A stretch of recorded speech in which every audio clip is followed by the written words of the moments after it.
particularly in the Great Lakes, threatened relations between Britain and America. Following the 1837 rebellions in the British colonies of Upper and Lower Canada, which, as you can see here, Upper Canada is present-day Ontario, and Lower Canada is present-day Quebec. So following rebellions in 1837 in these British colonies, Canadian rebels fled to neighboring American border states where they found refuge and American sympathizers. Soon, groups of Canadian refugees and these American sympathizers, loosely organized and called Patriot Hunters, began filibustering along the borderlands of the Great Lakes. This involved small bands of men making brief military incursions into Upper and Lower Canada, proclaiming provisional governments, and thereby freeing oppressed Canadians, and then fleeing back to America when supplies dwindled or they faced British regulars or Canadian militia. 30 years later, border tensions were again heightened by several raids of Irish Americans known as Fenians, who invaded New Brunswick, Ontario, Quebec, and finally Manitoba. The Fenians, like the Patriot Hunters before them, invaded to free Canadians from British rule, although in this case they sought to establish an Irish republic instead of a Canadian republic. Like the Patriot Hunter raids, the Fenian raids between 1866 and 1871 quickened hearts on both sides of the border and impacted relations between Britain and the United States. Indeed, as most Canadian school children at least used to know, the Fenian raids had a significant impact on the political wranglings over Confederation, which was the union of the Canadian provinces, which occurred in 1867. The insecurity caused by the Fenian raids convinced many that there was greater security in a union of Canadian provinces. As a historian of Victorian Ireland, I have been interested in questions of political violence throughout the 19th century. Between 1800 and 1916, there were several failed risings and rebellions in Ireland which sought to free Ireland and establish a republic free from the British Crown. In turning my attention to border raids in 19th century North America, I wanted to see to what extent Irish immigrants had, in a sense, brought with them a tradition of political violence aimed against the British presence in North America. Clearly, the Fenians were of this mold and were explicit in their intentions.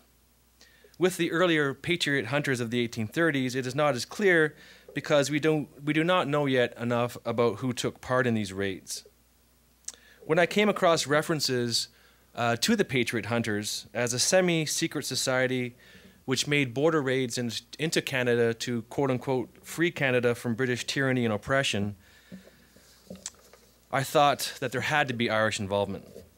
So this paper represents some initial thoughts on this premise. Again, looking at the map, between 1791 and 1841, Quebec and Ontario were known as Upper and Lower Canada.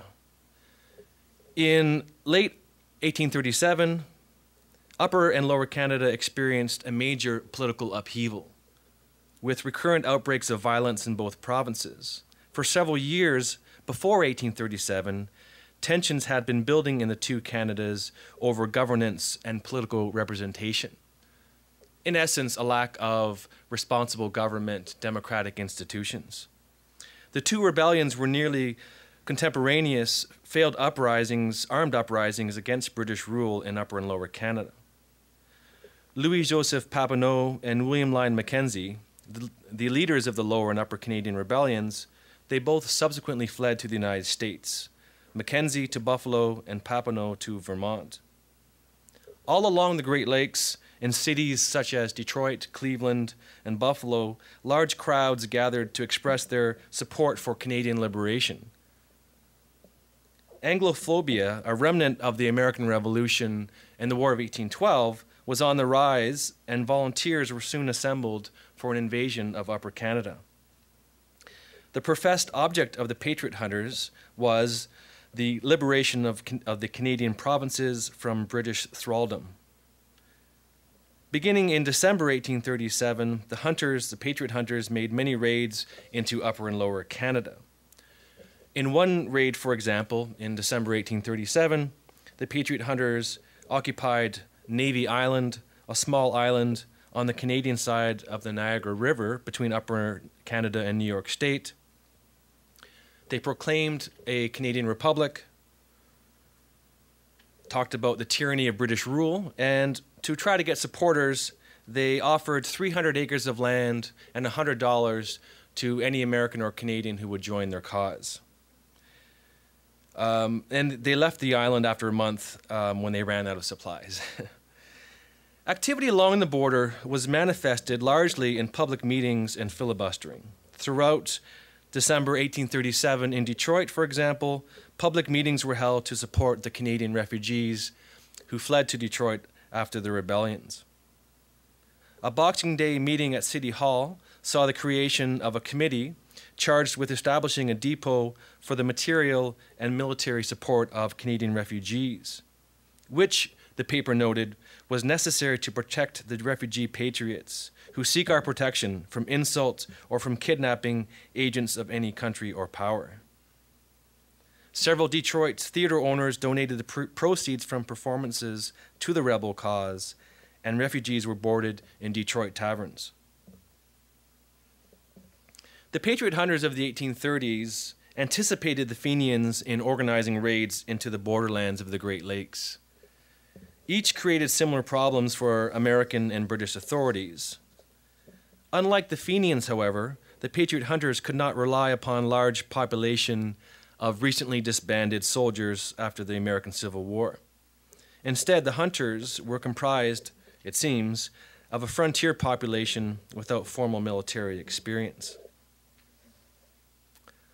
Who supported the cause of the Patriot hunters, and in particular, who joined the various secret societies in the American borderlands, remains a largely unanswered question. The chief historian of the Patriot hunters, writing in the 1950s, described them as charlatans, flower flushers, rogues, and murderers, but also as persons of integrity and lofty ideals. While membership in secret societies is rarely clear because they're secret, it appears that the hunters were made up of the more varied sections of North American population, so including Canadian refugees, American sympathizers, and recent immigrants. In the United States, the Irish American community generally sympathized, as a matter of course, with any rebellion against British authority. The Irish had a long tradition of secret societies which enforced a rural code of communal justice that developed in response to the colonial relationship between Britain and Ireland. Catholic farmers in Ireland, for example, generally saw the land system and the legal system as both alien and unjust. The communal justice of vigilante groups such as the Molly Maguires or the Ribbon Men enforced another type of community standard which did not equate with English common law.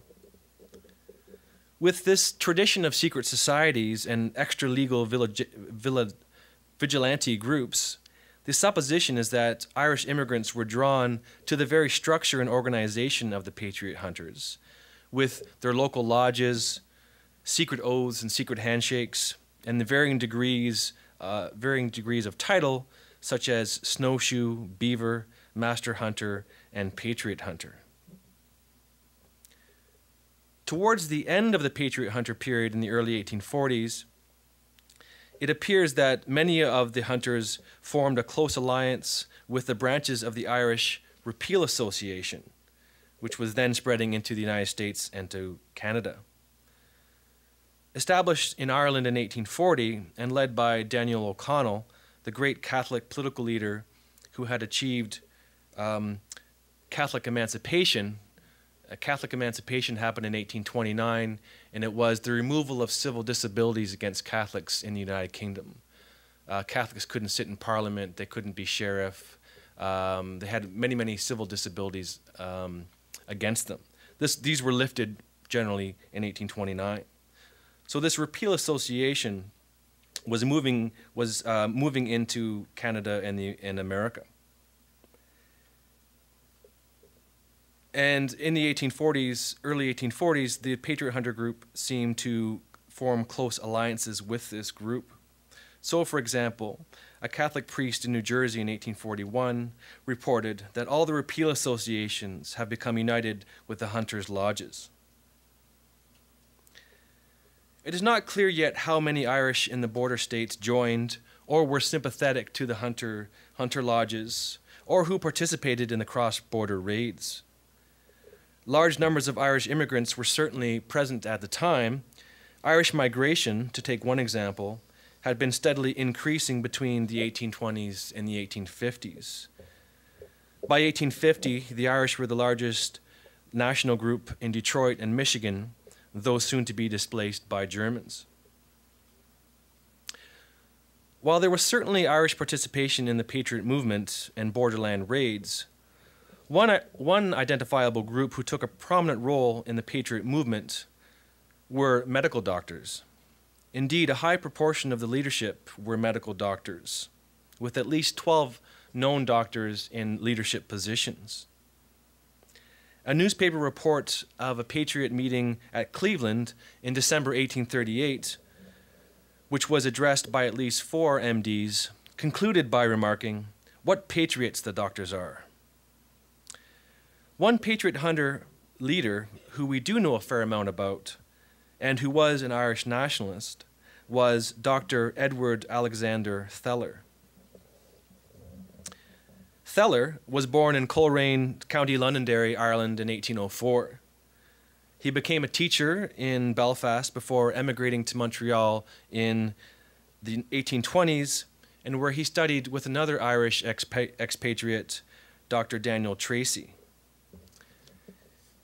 Dr. Daniel Tracy was a Catholic and Irish nationalist who emigrated to Ireland in part because of the very civil disabilities against Catholics that I had previously mentioned. In Montreal, Dr. Tracy founded a newspaper, the Irish Vindicator, which focused on Irish and Canadian reform issues. Over the next few years, Dr.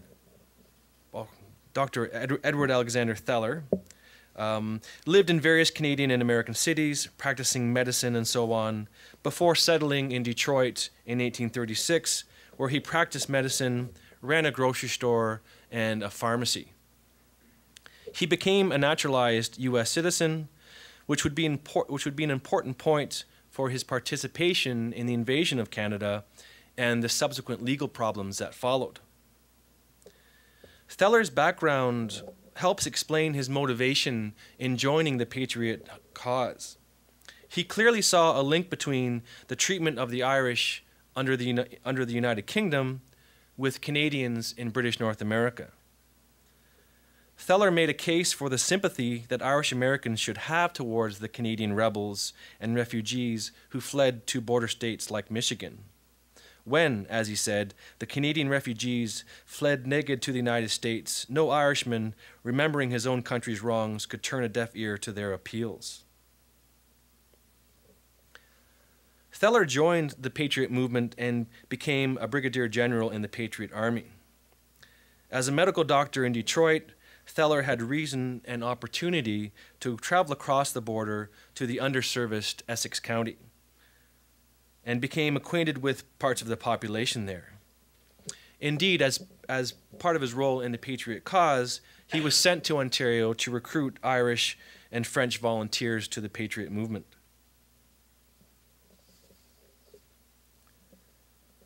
At his trial for high treason in Toronto, after he was subsequently captured for his Patriot activities, Theller made clear to the court the link between British misrule in Ireland and in Canada. Ireland, he said, oppressed Ireland is my native land. Ireland, suffering under the same cruel despotism that now blights the prospects of poor Canada, is the home of my childhood. Theller described Upper and Lower Canadian rebellions as the gallant but unsuccessful efforts made by an oppressed people to shake off the chains of foreign bondage, of mental and physical slavery. In his memoir, Theller's description of French Canadians could be read as a description of the Irish. The Canadians, he said, were a sensitive people, mild yet high-minded. They saw themselves degraded and excluded from all places of honor in the gift of a partial government, as a race of men inferior to their haughty Anglo-Saxon co-subjects.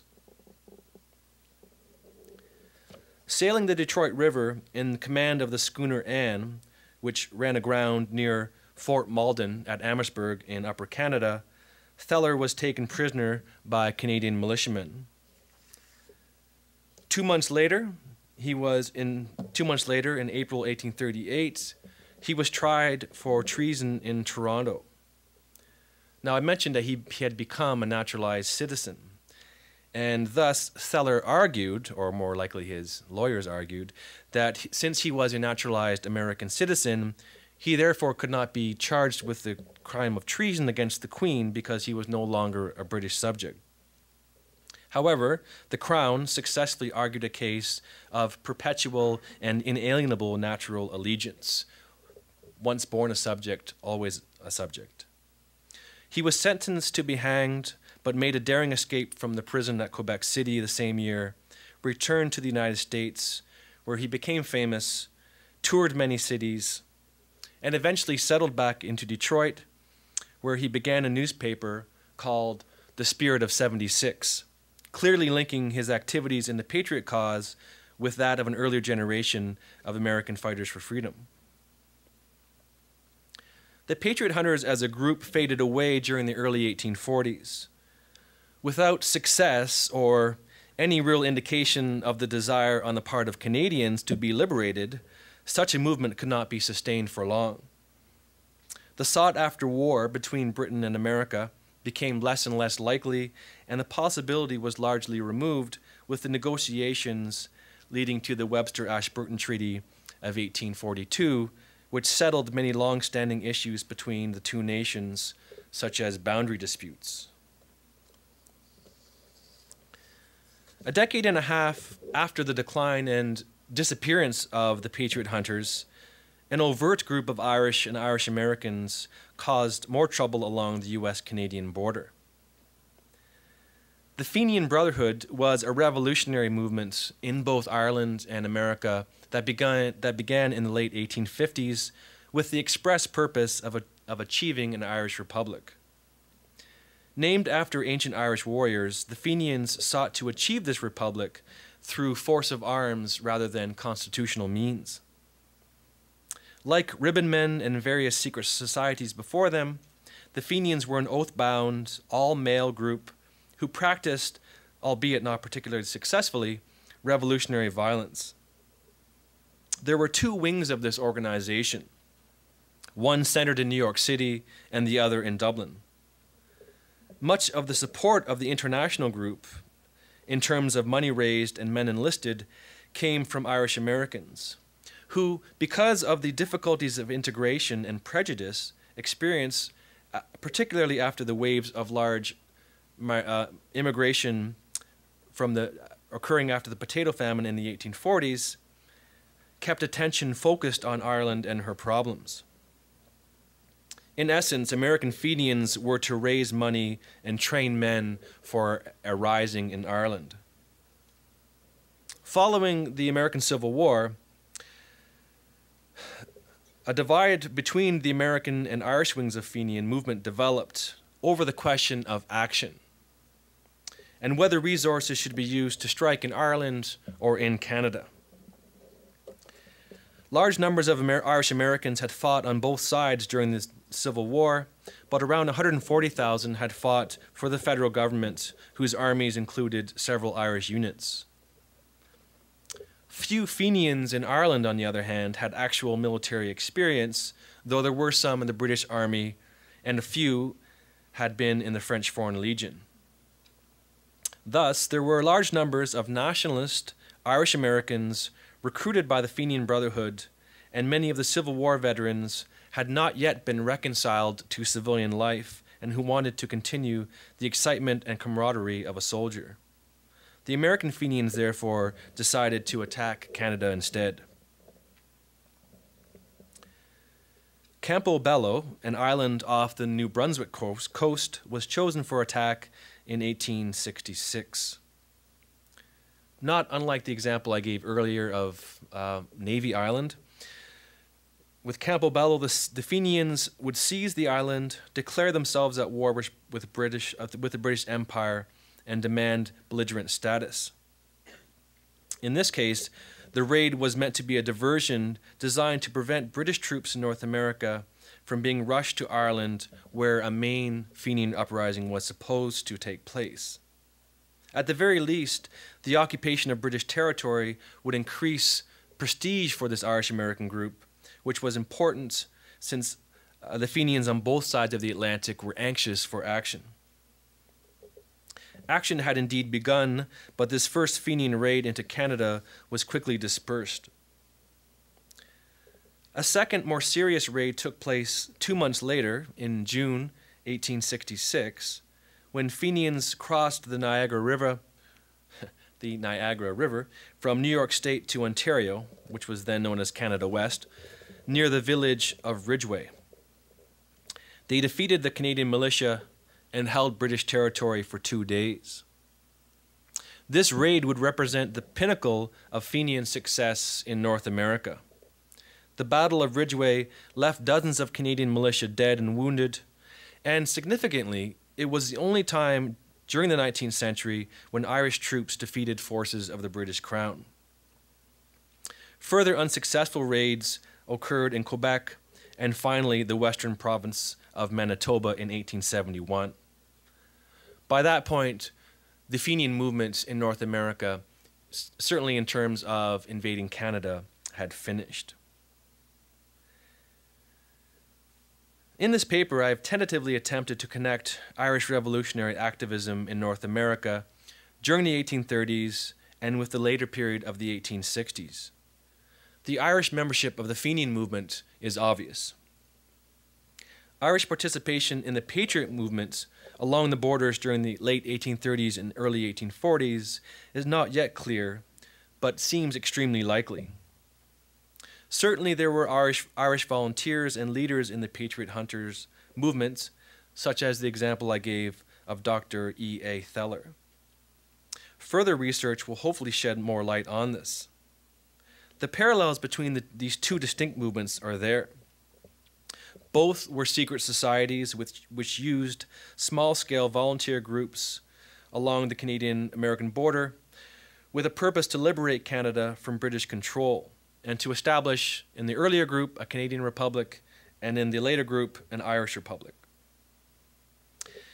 If extensive Irish participation in the Patriot Hunter is confirmed, it will illustrate that Irish immigrants during the 19th century had a greater impact on the border region and the relations between Britain and the United States than has been previously thought. Thank you.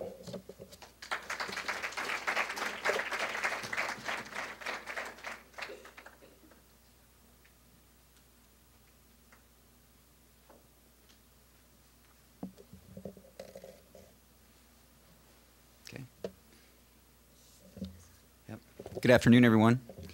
I want to thank Dr. Hendershot for giving me the opportunity to talk about this particular topic, which is becoming increasingly important for me to discuss and to mull over. And I envision this less as an attempt at a formal research paper and more along the lines of a conversation that will take place over many months with many of my colleagues at institutions of higher education, but also in the K through 12 system. So I'll talk about that in a little bit, but just to let you know, lay the groundwork here, I'm going to talk about Native American conflict resolution strategies in the framework of Richard White's The Middle Ground. And in order to do that, what I'd like to do is to give a brief introduction of some of the historiography and the treatment of Native Americans really briefly, which is probably a discussion that many of you that are even passingly familiar with the topic have heard something about. And then I'm going to follow that up with the conversational piece, which doesn't work well in a traditional academic conference format, but we'll make the best of it. I think we can pass some of this on. And then some walkaways that I hope will be important for those of us who are involved in academics and have the ability to shape young minds maybe a template for how to talk about sustainable peace. I'll move forward with the history, the historiography of this issue. Native Americans have typically been presented in three distinct lights. The first is as victim, and probably the most popular account of Native American victimization is David Standard's American Holocaust. Not sure if this is a text that most of you are familiar with, but just to give you an idea, it's a horrific detailing of the sources associated with Spanish conquest of the New World. And those sources lead to graphic images of the destruction of Native American cultures. And the end result is that Native Americans are left without much agency. They are unable to compete, unable to defend themselves in any meaningful way, and their culture and their way of life is destined for destruction. And it is a brutal account of the greed and avarice of colonization and of European culture during the colonial era in general. A second, much more popular today and much more recent ideology is to discuss Native Americans as agents, active agents in resisting European and white colonization in the New World through the efforts of cultural resistance. In other words, rejecting white culture and trying to hold on through often military means to their own culture and their own identities and their own way of life. These are some examples of the figures that play a prominent role in textbooks, both in higher education and in K-12. Here you have Neyland, the Delaware prophet, and his counterpart Pontiac. There's an evolutionary process to this in which there's always a religious and a cultural component combined with military efforts to defend Native American culture, and that's being presented to students in the modern setting as the celebrated story. And I'll talk more about that in a few minutes. But many of you may recognize these two names, especially being from Michigan. Most of you should recognize Pontiac, more than just an automobile. Although, interestingly, if you Google Pontiac, it's all cars that comes up. These two Native American leaders presented an attempt at what historians refer to as pan-Indianism in the Great Lakes region and in the Trans-Appalachian region and in the Ohio River Valley in the years between the American Revolution and the War of 1812. And Neyland and Pontiac in particular are remembered for their very aggressive stance against the encroachment of European culture into Native American lives and how it was destroying and pushing Native Americans off of their land and destroying their livelihoods and their way of life. The story is repeated again. It's just the actors that change. Right before and during the War of 1812, you have another prophetic religious leader, Tenskwatawa, the Shawnee prophet, and his brother Tecumseh. Again, an effort at a pan-Indian movement to resist Euro-American cultural incursions. The end result being that these figures, these Native American figures, who led what amounted to violent resistance against European expansion, are leading actors. And I think there are a lot of dangers with this, and we can begin to talk about that as we move forward.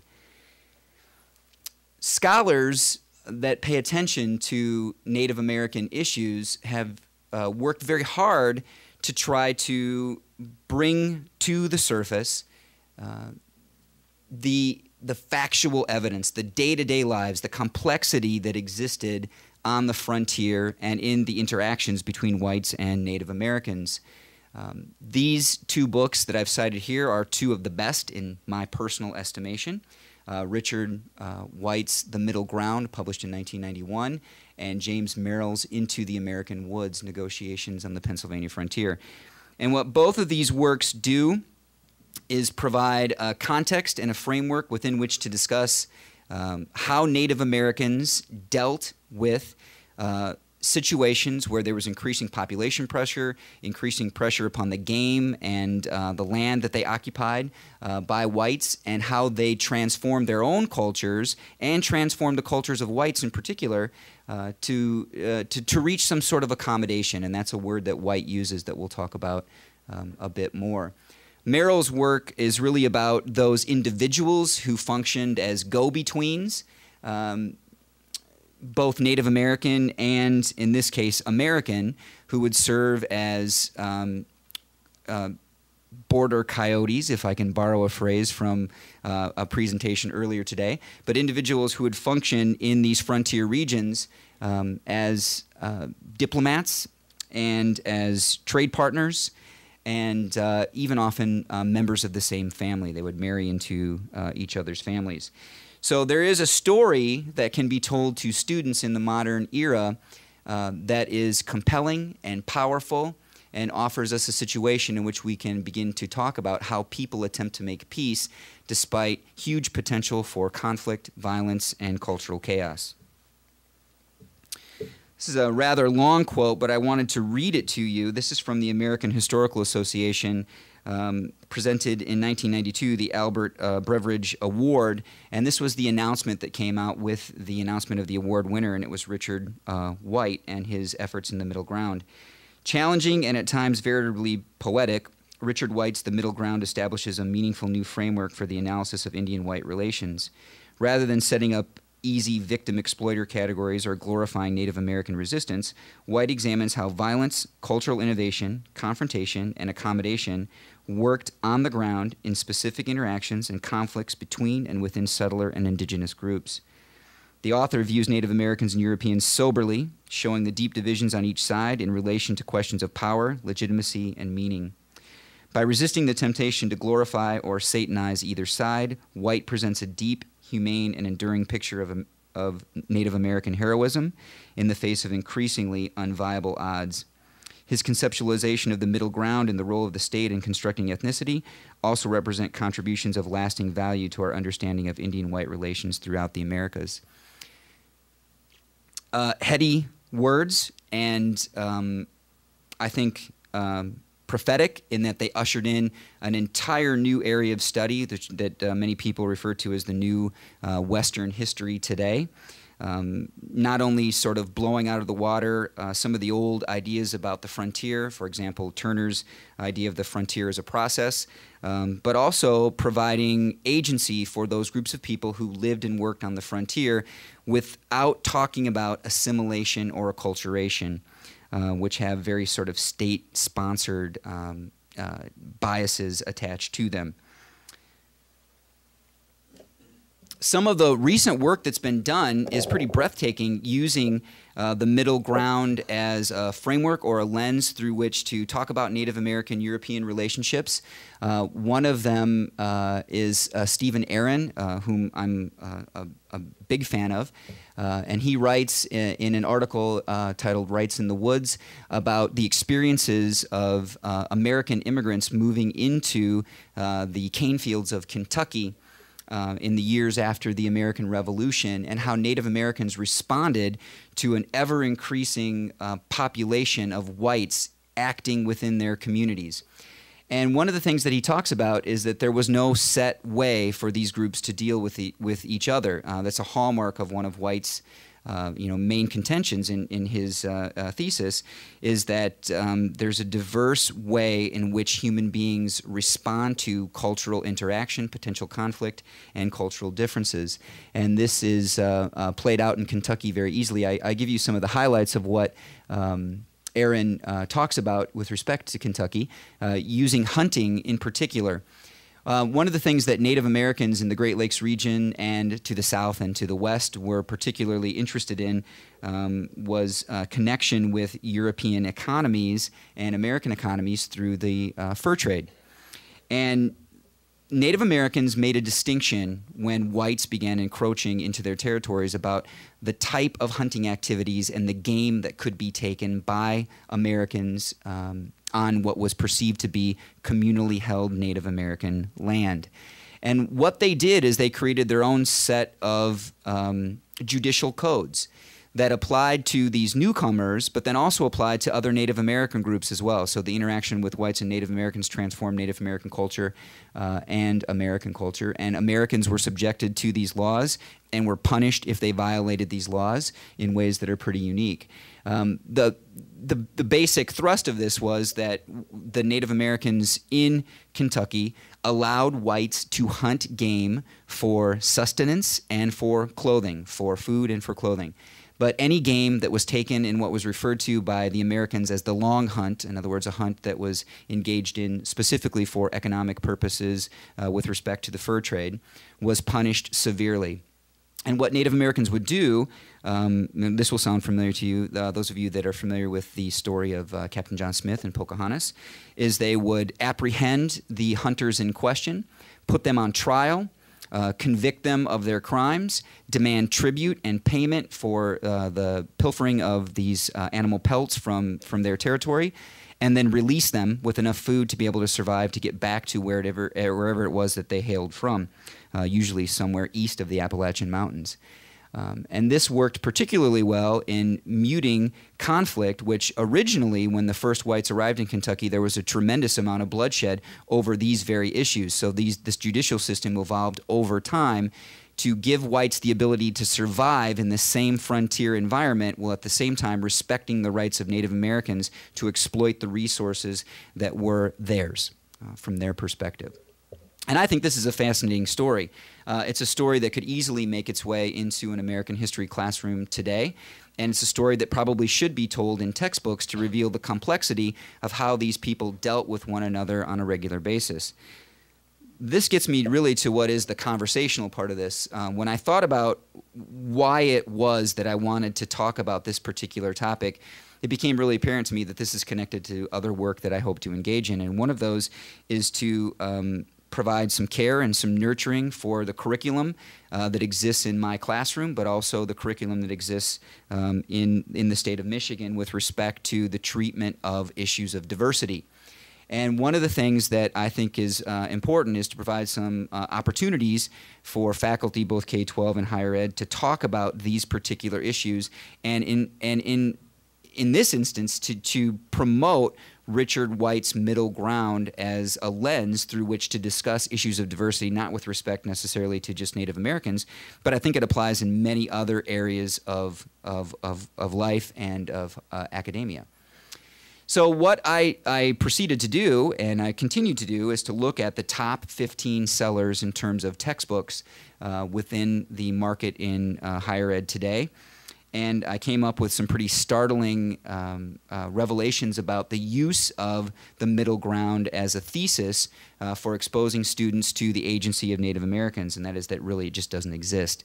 The story is much the same, despite the fact that it's been nearly 20 years since White's ideas were put into print. The most startling fact is that almost all of these textbooks cite White's work as a suggested reading for students, and many of the authors themselves have lauded White's work over time, and then they refuse to include them in the official lexicon that we present to students. And I think that there's a danger involved in that. Okay, so we'll talk about that. I chose 3 books as examples, and these 3 books I chose because these are books that not only have I used, but they are departmental choices here at GRCC, or have been in the past. So I thought, what better place to start than to criticize myself and what I'm doing in the classroom. The first of these is The American Promise. One of the top-selling textbooks on the market today, in use in higher ed across the country, and used in many high schools across the country as well. And I think this book in particular displays a lot of the problems associated with how Native Americans are still presented in the historical lexicon. Many of you may recognize that image there, Sequoia, who is often credited as being the creator of the Cherokee alphabet. And the fact that you would put a Native American on the cover who was to a large degree an accommodationist, and then not really talk about Sequoia is not even indexed in the textbook says a lot about the textbook authors and the choices they're making. To me, this is diversity as window dressing. It's not really talking about the diversity of Native Americans.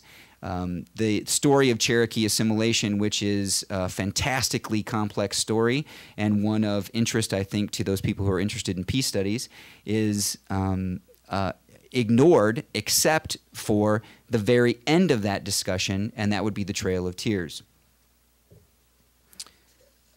I give you a quote from the textbook in question, from the second edition. Some Indians, resigned and tired, looked for ways to accommodate to realities, taking up farming, trade, and even intermarriage with the big knives, in other words, reference to the American soldiers. Others spent their treaty payments on deadly alcohol. Tecumseh's younger brother, Tenskwatawa, led an embittered life of idleness and drink, but Tecumseh rejected assimilation and inebriation and embarked on a campaign to return his people to their ancient ways. So no discussion of accommodation. As a matter of fact, a celebration of cultural clash and resistance. And as I indicate here, the next 4 pages are devoted to the military exploits of Tecumseh and his brother, both dealing with cultural rejection and military resistance. Absolutely no discussion of accommodation.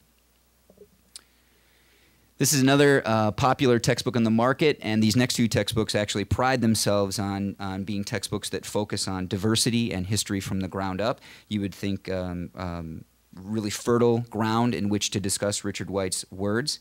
This one is Created Equal, with Jones being the lead author. I had some copies I was going to hand out, but in deference to our colleagues at Ferris State, since we're streaming this, I'm just going to read these quotes really quickly. You'll get much of the same ideology. Again, referring to Tecumseh and Tenskwatawa and their resistance movement. Looking westward, the American Warhawks saw an equally threatening menace, the rise of an ominous Indian resistance movement that blended military strength with native spirituality. The movement was led by Shawnee brothers, Tecumseh and Tenskwatawa, also known as the Shawnee Prophet, who claimed that he had a vision in which he received a message from the world's creator.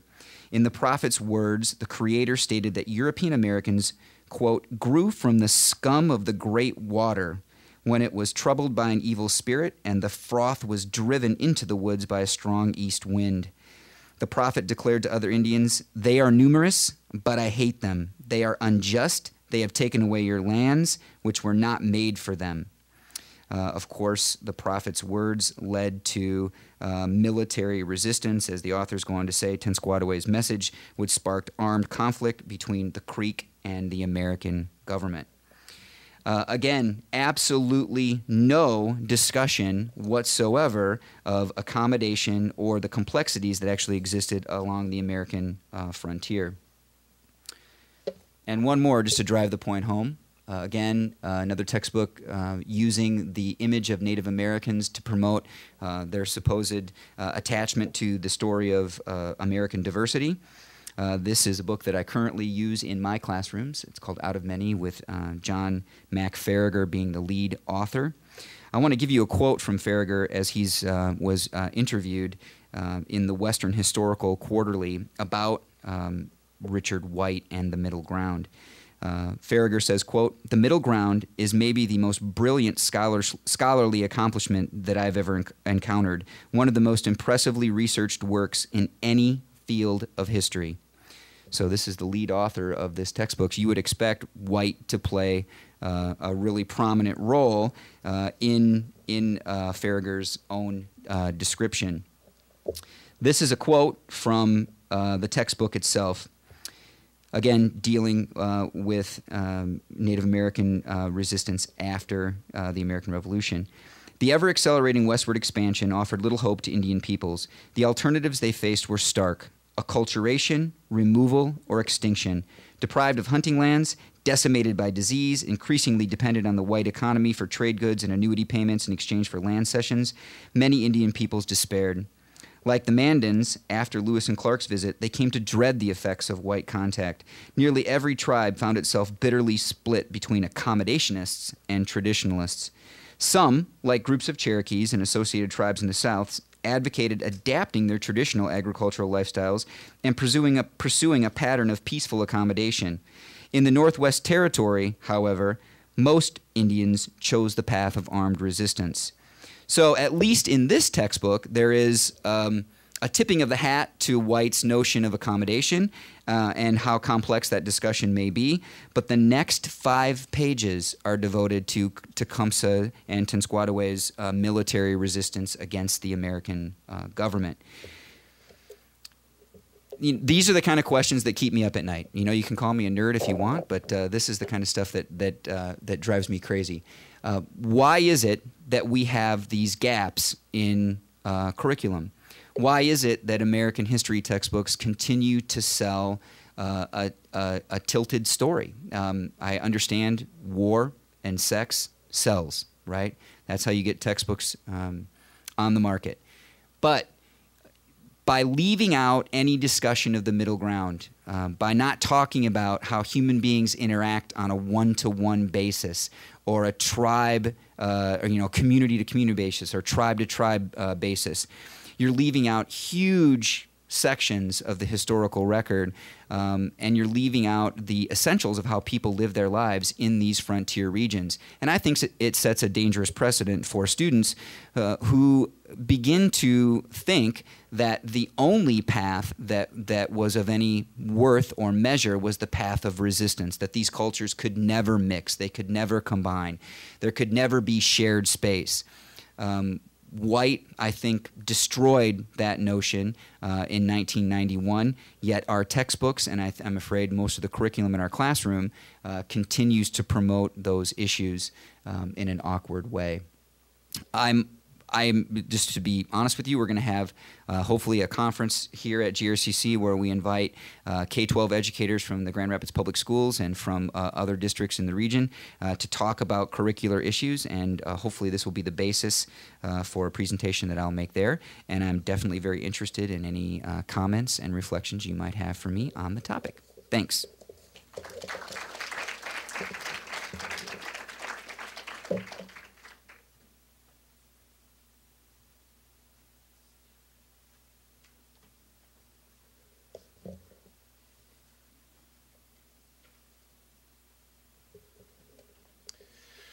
Well, good afternoon. My name is Bob Hendershot. I teach world history and Latin American history here at the college, and I'm very pleased to be able to be a part of this panel today. The title of my presentation is Irish Immigrants in the Mormon Kingdom, right? The ethnic and religious struggle to control Beaver Island, right, in Lake Michigan. And my idea for this panel presentation, my contribution, came when we issued a call for papers for this conference, and Dr. Adam Pohl from the University of Windsor responded with his paper topic, right, which got into these fascinating issues of Irish and Irish-American identity and conflict in the border regions between the United States and Canada, in the Great Lakes region and along the St. Lawrence. And that got me thinking about one of the most interesting stories in Michigan history that I'd ever encountered that leads to this conflict, what's often called the Mormon Irish War. Which took place in the middle of the 19th century. And this is a topic that was fascinating to people in the Great Lakes region and, you know, all across much of the United States in the 19th century. Since then, it's sort of fallen out of scholarly discourse, and I've never really been quite able to figure out why, because it is truly fascinating and on many different levels. There was a resurgence in interest in the Irish-Mormon War in the 1970s, the very early 70s. The Robert Weeks biography came out of this man, the leader of the Mormons on Beaver. His name is, he became known as King James Jesse Strang. But since the 1970s, scholarly interest has faded. It comes up again every once in a while in newspaper articles and so on, especially in northern Michigan. But the primary documentation about this period of history and the conflict is rich, and I think it's certainly time to revisit it, right, from a peace studies lens, and with new methods of analysis, right, a cultural analysis that has become the more dominant in the field of history in the last 30 or 40 years, and then integrating that, right, with the political and religious histories, right, that came earlier. Well, anyway, to be as brief as I can here, because I'm somewhat constrained by time. This is James Jesse Strang, and all the surviving photographs of James Jesse Strang daguerreotypes and so on from the period of his life, he always looks exactly like that. And you note the eyes, okay? This guy has his shtick down very well, all right? He is someone who was able to mesmerize, to captivate, to inspire, and was a fascinating leader in this part of the world. Originally from New York State, he was born in 1813. And at that time, of course, New York was a hotbed of religious revivalism, and he would have come up in that environment. And even as a child, he dreamed of power. Right? They eventually discovered his childhood diaries, right, and his effects, right, after his assassination. And in his childhood journal, he brilliantly wrote about, right, at the age of 7, he had crafted this elaborate plan by which he would one day come to marry the child Queen Victoria of Britain, and thus become a king, right, of Britain. And that never actually happened, but he did become a king. And it's interesting to note that he had that goal in life so early. Well, anyway, right, from this hotbed of religious revivalism, James Jesse Strang encountered the Mormonism, right, that would characterize much of his career. And of course, as you know, Mormonism is a distinctly American branch of Christianity, right, that incorporates the belief in additional testimonials of Jesus of Nazareth, right, after the crucifixion and the rising of shall we say, more conventional Christianity. Mormons believed, of course, that the Christ appeared in North America and did missionary work amongst Native America, and that those texts were rediscovered in this time period. And he discovered this, right, when he moved to Burlington, Wisconsin in 1843. Then 30 years old, right, he settled there and became a member of the newly founded Mormon Church.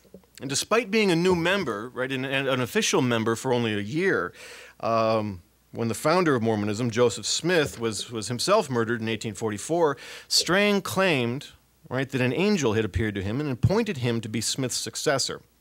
And he revealed at that time a series of holy plates that the angel had shown him, right, instructing him that this was his future. Now, when the initial founder of Mormonism, right, Smith, right, when he was killed, right, this caused deep and sharp divisions to appear within the Mormon community. And many of Smith's followers ultimately moved west under the leadership of Brigham Young, right, who straps on a pair of 6 guns and takes them out to hopefully a more protected environment, right, ultimately settling in Utah. But others, right, followed the leadership of James Jesse Strang, right, who also claimed, to be the future, right, of the church. And under Strang, right, they moved to Voorhees, Wisconsin. And there he proclaimed himself to be a prophet and in direct communication with God. And there he became the autocratic leader, right, that he would, he had aspired to be. And at Voorhees, he sets about establishing a Mormon utopia. And officially his group was called the Church of Jesus Christ of Latter-day Saints. And note that it's distinct from Brigham Young's organization, right? There is no hyphen, and the capitalization is different, right? This is a splitter group, okay? But anyway, he became a very autocratic leader, right? And the church and his followers, right, were more commonly called Strangites.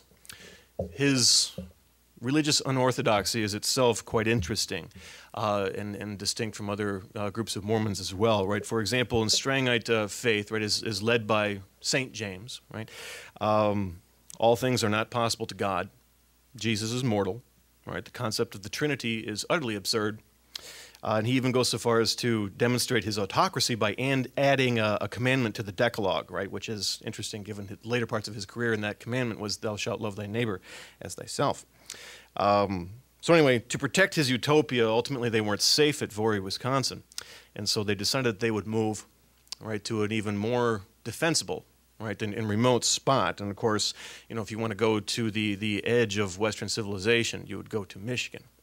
And he chose to settle on Beaver, right, Beaver Island, right? And you see, in this remote corner of northwestern Michigan, right, the Beaver Island, right, Big Beaver Island.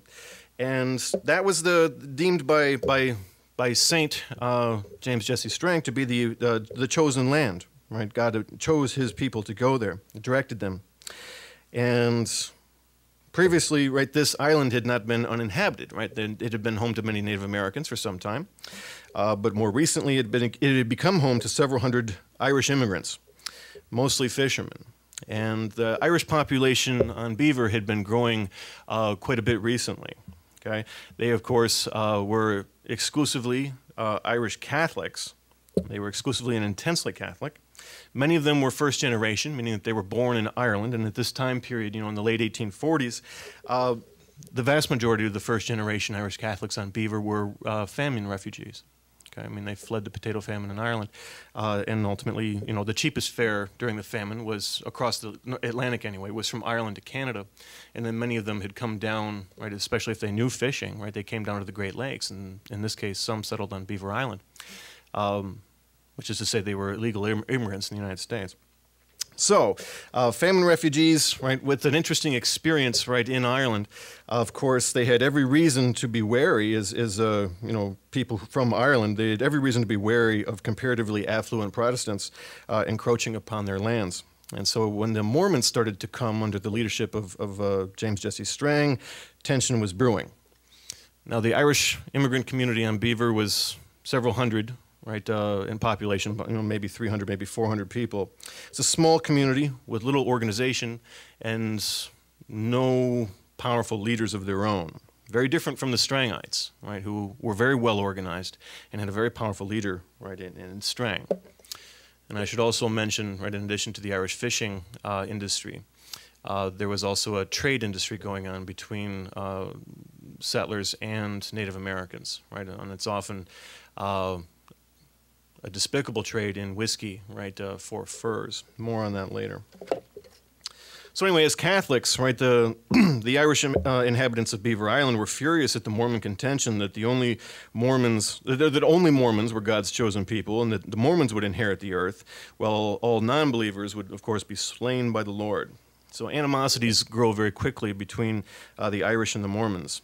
And by the summer of 1847, the Gentiles, right, as the Mormons referred to the non-Mormons, were becoming verbally and often physically, right, abusive to the Mormons. And so I suppose you could make the case that the Irish started it, but there is that underlying doctrine, right, that has to be taken into effect as well, that the Irish would have seen as hostile in and of itself.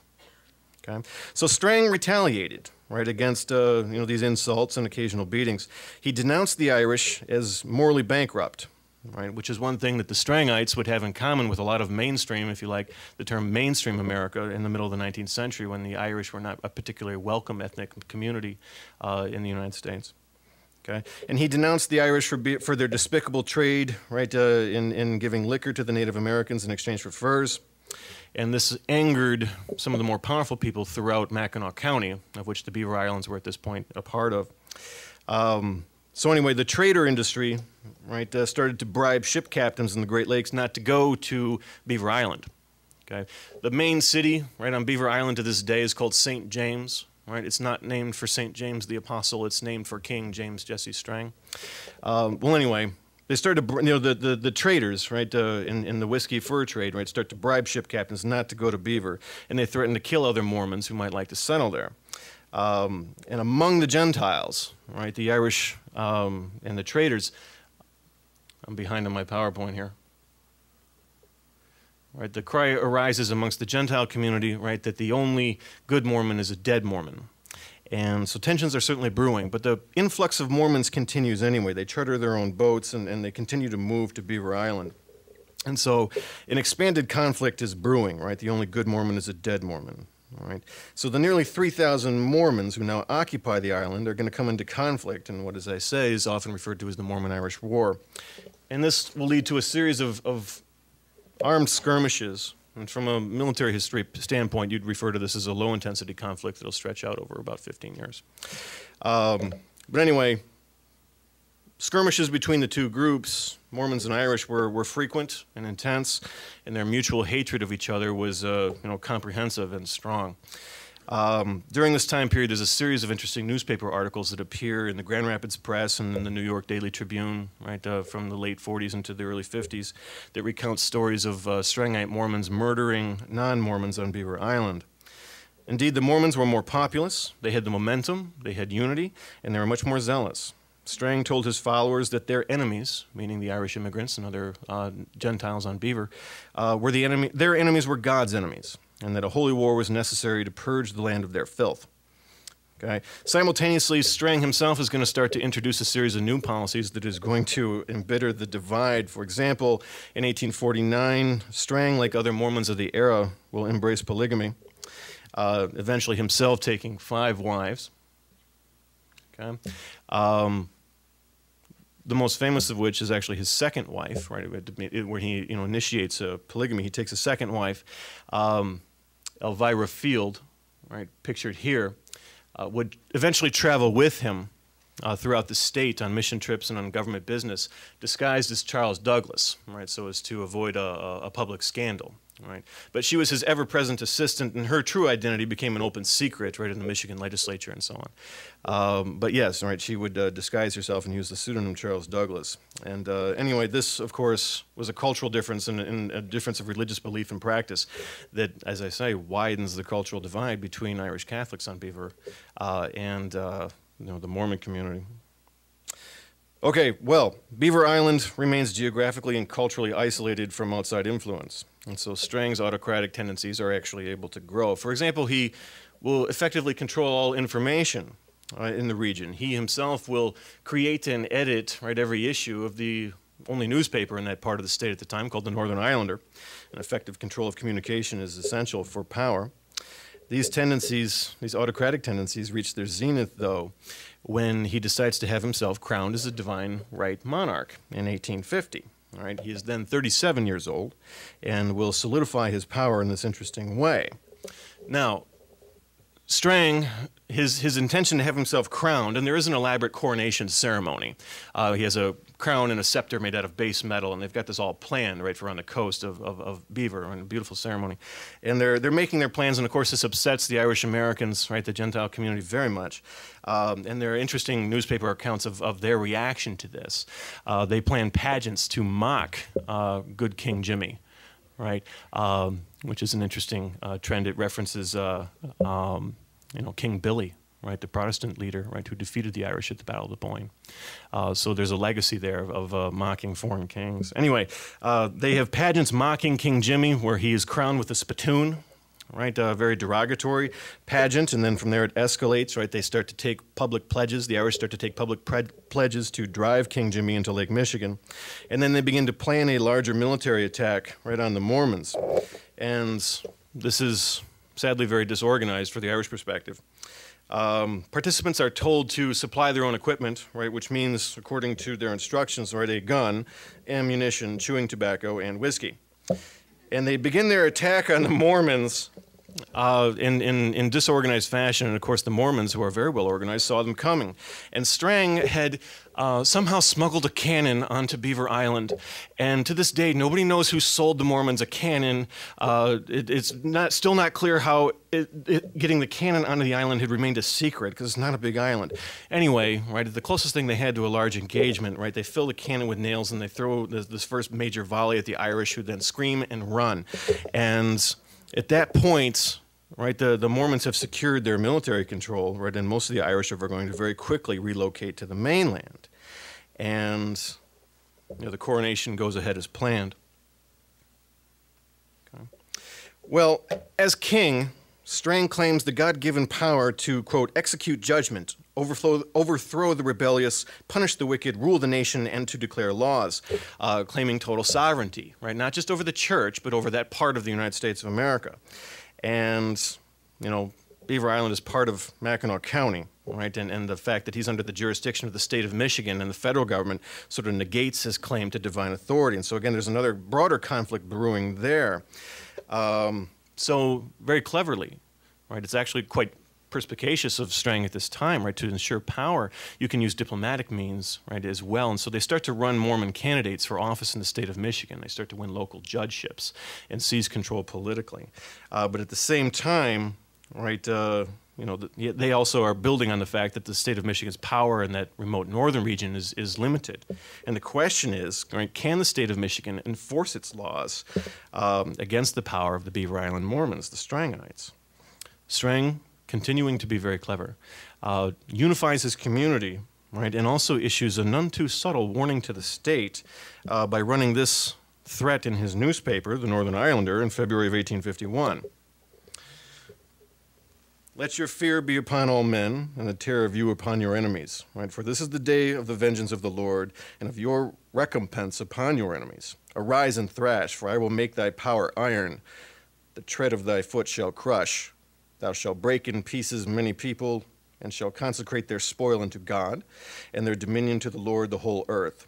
Babylon, right, the great. In this context, of course, Babylon in the end of days is the seat of the beast, and here in the mid-19th century, Babylon is being used by the Mormons to reference the United States, government and the Michigan government more particularly.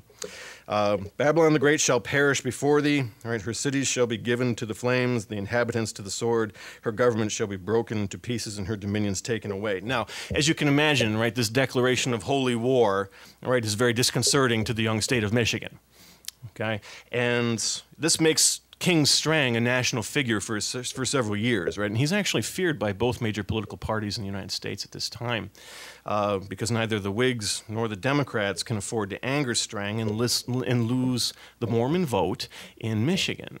Right, Michigan in the upcoming election, right, is going to be a swing state, right, and so they want to get the Mormons who vote, right, of course, on their side. Right, and so they're paralyzed with indecision. The U.S. government is paralyzed with indecision at this time.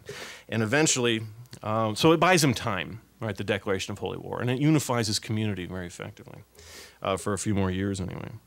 Eventually, the president of the United States at the time was Millard Fillmore, right, a Whig, decides that his party can gain more votes by being anti-Mormon, and that's actually much more based on what Brigham Young and his group is doing out in Utah.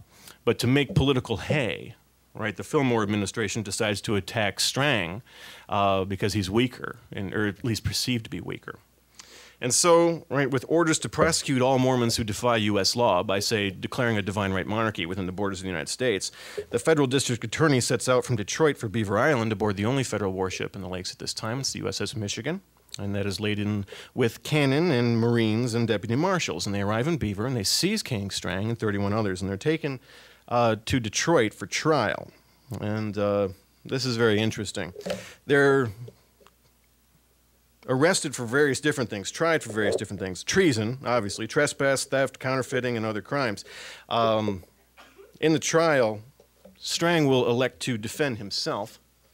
Usually not a good sign for the defense, right? And nearly everyone in Michigan expected an easy conviction, right? But obviously Strang, having convinced several thousand people already that he's in direct communication with God, is a persuasive person. And he effectively defends himself and is acquitted of all charges at the trial in Detroit.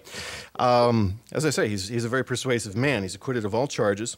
Okay? He argues that, like Christ, he was being persecuted because of his religious beliefs. And his cult of personality grows. And again, right, by using nonviolent means in this case, he's able to solidify his power again. And he'll build on that success to maintain his power, right? In 1853, he runs for state representative and is elected by his Mormon constituency and goes to Lansing to take his seat as King Strang. He'll be returned, right, by another vote 2 years later. In this capacity, he very effectively increases his control of the kingdom, right, on Beaver Island. He works to maintain isolation. He does this very, very well.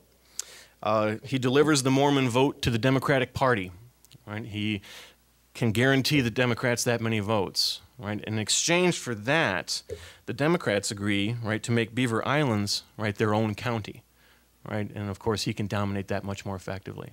And so, again, right, it's a very clever way for him to solidify his power. And at this point in the story, right, it's amazing because at this point, Strang has won his holy war. He has displaced, right, the Irish Catholic, population, the Gentiles, right. He used forces necessary for that. He rules the island completely, right, with theocracy and autocracy, and he has enormous power also in state politics. So he has won, and in addition, right, to religious and political achievement, he actually turns Beaver Island into an economic success through organization, and he maintains a very friendly relationship with the island's Native Americans, which is notable in comparison to other areas of the state where the Native American population is being dispossessed and culturally assimilated, or if you like, destroyed, right, through mission movements and so on. Well, anyway, Strang and his followers actually do a lot in their newspaper to expose the exploitation of the Indians through the whiskey trade. They actually, like Mormons generally, right, they look at Native Americans as brothers of a fallen race, right, one of the lost tribes of Israel, the Lamanites. And because of that spiritual belief, right? They treat the Indians more like people rather than as you know, subhumans, right? Like much of the rest of mainstream America is treating them during this century. Well, anyway, had he remained unchanged by success, or perhaps, you know, if his desire for power had been slated at this point, these conditions would have continued, all right? But by the end of 1855, right, his secure position had begun to erode. Strang had made a wide assortment of enemies, right, and that would lead to the failure of diplomacy and the undoing of the Mormon kingdom and the eventual return of the Irish to Beaver, where their descendants still live. Anyway, obviously his unconventional Christian beliefs had made enemies out of many. His strong-arm tactics towards the non-Mormon community, right, worried local non-Mormon government officials and made, you know, many bitter enemies right in the region. The federal government, of course, also still had reason to dislike King James, Jesse Strang, and his community for flaunting, right, the authority of the Republic and for declaring holy war on them. And perhaps most importantly, right, the thing that, you know, he could address all those other threats and had done so effectively by this point. But, right, the thing that would be his undoing would come from internal enemies. Okay. Eventually, some of his followers become disaffected, right, with Strangite Mormonism. Okay. In some cases, King Strang had personally taken their land, right, for his castle on Beaver, right, the large home, right, the fortified home. In some cases, he had stolen the wives of some of the other community members, right, wives number 4 and 5, right, had been married previously to other Strangite Mormons. And again, those conditions lasted, but the real undoing here comes in a change in culture on the island, right, as demanded by King Strang, and that has to do with the new female fashion trend in the middle of the 1850s, right, called bloomers. Okay, and the bloomers issue, right, female fashion, in many cases leads to the undoing here.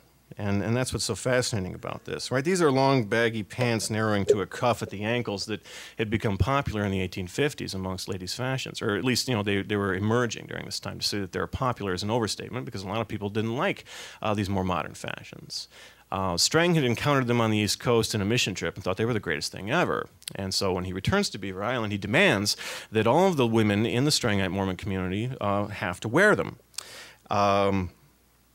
And he's going to experience some cultural blowback about that, okay? They're seen by many more conservative people in his community to be indecent, right? And forcing women to wear them is an act of cultural violence, right? Or it's at least forcing indecent behavior, okay? Women are being made to be indecent by dressing in this way. Okay? And that's what the king wants, and yet they will resist it. And then the men don't like it as well, at least some of them don't like it as well, because it's it's neutering them, taking away their power, right? This is the king demanding authority over their wives, and then, of course, destroying the social fabric of the family. Well, anyway, a lot of people are upset by this, but 2 families in particular take a stand against the bloomers. And the wives refuse to wear them, and their husbands back them up, and they're flogged for this. And this is very interesting, okay? For a long time, I was never able to find anything that told me the names of the 2 families who were flogged, right? The husbands and the wives, right? 2 families. And I'll mention this now. The names of the families, which I recently found in the records, are Bedford, right, and Wentworth. The Bedfords and the Wentworths. They're the ones who are flogged, okay? So make a note of that. In 1856, just 6 years after the king's coronation, right, he'll be assassinated. Okay. And there's collusion here with the U.S. government, right? As I say, the only warship in the lakes is the USS Michigan. And it just happens to show up in Beaver Island one day. And the captain of the USS Michigan sends a message to King Strang to come down from the newspaper office. He'd like to meet with him. And so Strang, being summoned to the Michigan for some purpose, he's not sure. Actually, he has deluded himself into thinking that the Michigan might actually be there in the harbor, swiveling its turret across the horizon of St. James to protect him from the threats as a state representative.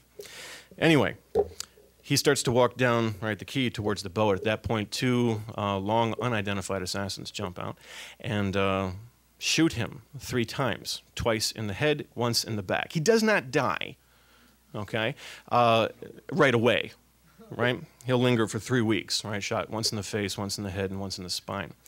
Well, anyway, the two assassins shoot him, then they club him for a while, and then they jump aboard the USS Michigan, which pulls out and goes to Mackinac Island. Right, and there, the captain releases these two men, having given them sanctuary aboard the U.S. government's vessel, which just happened to be there at just the right time, and invited the king directly to where the assassins were. And the two assassins are allowed to step off the boat. They give them a comedic show trial there in Mackinac, right? And they're found not guilty, but they're for some reason they're fined $1.25 between them. And then the two assassins, right, for a long time disappear from the historical record. But the names of the assassins are Thomas Bedford and Alexander Wentworth, the two families who were flogged over the Bloomers issue. And so in terms of what is finally able to undo King Strang's power, right, and create internal enemies and break his hegemony, right, within the Beaver Island Strangite Mormon community, it's not just politics or economics, right, but rather it's disaffected followers over a cultural issue, over the idea of fashion and propriety in the social fabric of the family. Well, anyway, he's taken back to Voorhees because Beaver Island's not safe, where eventually he dies, right, without appointing a successor. And at that point, the Irish, immigrants in the region, right, are very pleased, right, to come back to the island, which by all accounts in history they do in a disorganized mob. And it is clear that alcohol played a factor in this. And I don't mean to perpetuate any kind of, some of you are laughing, and I don't mean to perpetuate a cultural stereotype, right? The Irish are poor, right? And alcoholism is a great form of poverty in their communities, and the Strangite Mormon, as in their previous activity, was a root cause of that poverty. Anyway, right, they come back to the island, and the remaining Strangite Mormons are rounded up. Their houses are often burned. They're dispossessed of their land and all their possessions. They're packed aboard ships from Mackinac City, and they are scattered throughout the Great Lakes, right? They're crammed in with nothing, and then they're just dropped off in places like Duluth, Chicago, and Detroit. What one historian has called the most disgraceful day in the history of Michigan, right? The no due process, no protection for rights under the Bill of Rights or the Constitution. So anyway, right, I'm running out of time. I want to leave time for questions, right? Both King Strang and his Beaver Island community ultimately failed. Nevertheless, right, Strang is going to be always remembered, I think, as one of the most unconventional and controversial figures in Michigan's past. And this is a fine example, right, of the turbulence that often characterized Michigan's youth, and also the, perhaps you could extrapolate from that, and it's an example of the instability of theocratic monarchy in the modern period. Well, anyway, I will leave the story of King Strang there, and we'd all like to come up to the panel and take your questions. So, thank you.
My question is, did you learn anything from your research of the Mormons as far as how did they mesmerize thousands of people to do the things they did?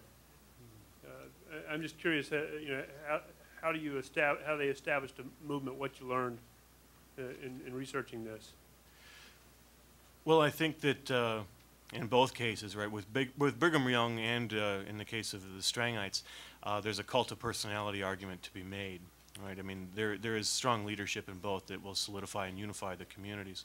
But beyond that, it's important to recognize the broader cultural context in the United States at the time, right, of the birth of Mormonism.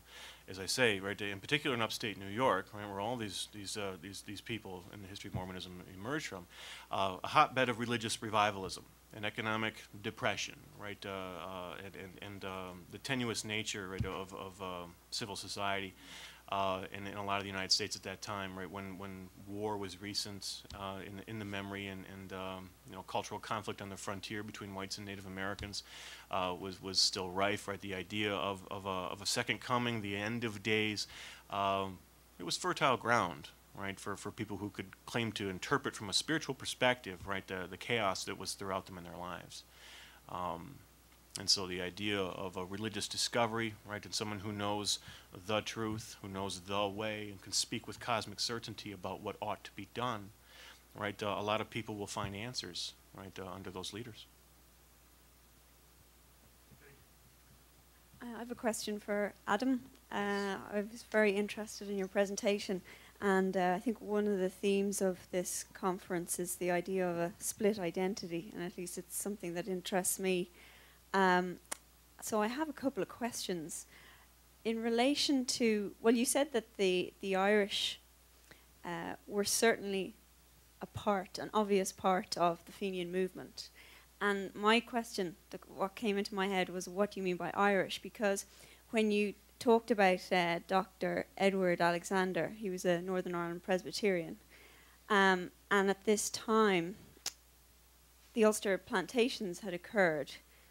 Reason being that a lot of the British as such on the island of Ireland were becoming more Irish than the Irish themselves, and there was a decision made by the British government to more or less offer Scots Presbyterians land on the best part of Ireland, which was the northeast of Ireland, and so the Ulster plantations took place in order to increase the Protestant population.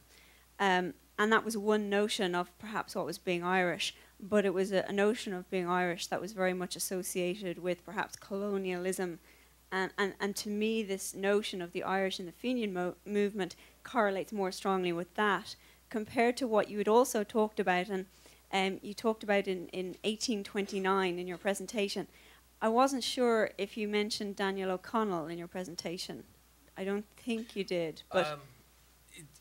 I certainly meant to if I didn't, and he was obviously the man who achieved Catholic emancipation. Yeah, and I suppose to me, when I think about the split identity or what you mean by Irish, is that Daniel O'Connell is, you know, in Irish understanding anyway, is probably the first person who was a pacifist and who advocated Catholic emancipation, not by violent means. And to me, this Irish Catholic approach at that time didn't seem to be reflected in the Fenian movement. So I just have a question in terms of, does this suggest a split identity, or what do you mean by that Irish identity? Is it quite essentialized, or is there something more to, is it more complex? I think that's a very good question, and certainly towards the end of the 19th century, Irish becomes more and more identified with Irish Catholic, particularly for Irish Americans. That identity to be Irish is short form for Irish Catholic. That part of that has to do with, you know, after the famine migration of the 1840s, it tended to be more Irish Catholics, and Protestants had emigrated earlier before that. But that was something I wanted to touch upon, but that is an interesting question, because in Irish history, a lot of actually, most of the main nationalist leaders were Protestant. So if you look at Wolfe Tone, Robert Emmet, Thomas Davis, Charles Stewart Parnell, they were all Protestant, whereas you assume that that Irish nationalists are going to be Catholic, with Daniel O'Connell being the great exception. In terms of the Fenians, the Irish American, like the Fenians as Irish American nationalists, were going to be Catholic. With the earlier group, that's one thing I really don't know, because it's taking place, the Patriots are taking place before the famine migration of the 1840s. So I don't know, but I don't want to make that equation that they're, just because they're Irish and nationalists, they're either Protestant or Catholic. So that's something, that'll be a really interesting research question for me, which I hope could impact upon the politics and identity of Irish in North America. My question is for Professor Light. One, do you believe we should teach the study of Native American history as more of the victimization standpoint or as the cultural resistance standpoint? And two, what can we as American people do to atone for the horrific acts that were enacted upon the American people in today? How much time do we have? I think it's all three. The intention of what I talked about is not to diminish the fact that Native Americans were, at times, victims of horrific violence. And also the fact that there were amazing examples of cultural resistance. But what I would like to see is a much more complex understanding of how human beings interact with each other in those moments right before violence occurs. And I think that's the part that's missing from the story. You probably couldn't have a complete story without all three, and that's my argument. The story right now is incomplete because it's two-sided. And in terms of what we can do to make up for it, I'm not sure that, you know, that's sort of a philosophical debate. I'm not sure it can be atoned for, some of the things that have occurred. But perhaps a better understanding of who these people were as human beings and as even as individuals, as far-fetched as that may sound, is one step in the right direction. This question's for Professor Light. I was wondering, doesn't this get us to a question of what's the purpose of textbooks in this day and age? I mean, if you know, we played this game, right, in you know, post 2000, that textbooks aren't part of the national project anymore. Why is it that people refuse to bring this story in? What is it saying about what the creation of an American national mythology, right? And what people maybe not actively intend to do when they write textbooks, but they're trying to tell a narrative about who students should be after reading it, right? And those textbooks have power, tremendous power, especially I think the further away you get from the individual studies that are conducted in academia, and the closer you get to the K-12 system. I'm not trying to disparage my college there, but I think there's a lot of reliance for a lot of people, even at our level, on the textbook itself. And, you know, I find myself moving from one topic to the next based on personal preference for the story that I'd like to tell and referring students back to the textbook. And you have to understand how problematic that can be. And you know, the debate about textbook adoption in Texas, and, you know, that's been a recent national news item. I think it's something that we all need to be cognizant of, and there are many times I wish we could just throw those things out the window. Anyone else?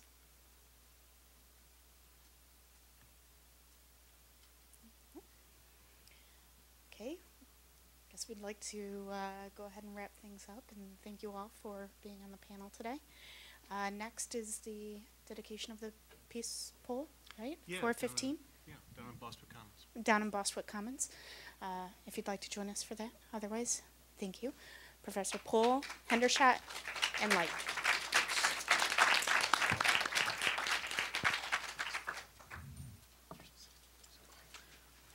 Enjoyed that. Yes, thank you.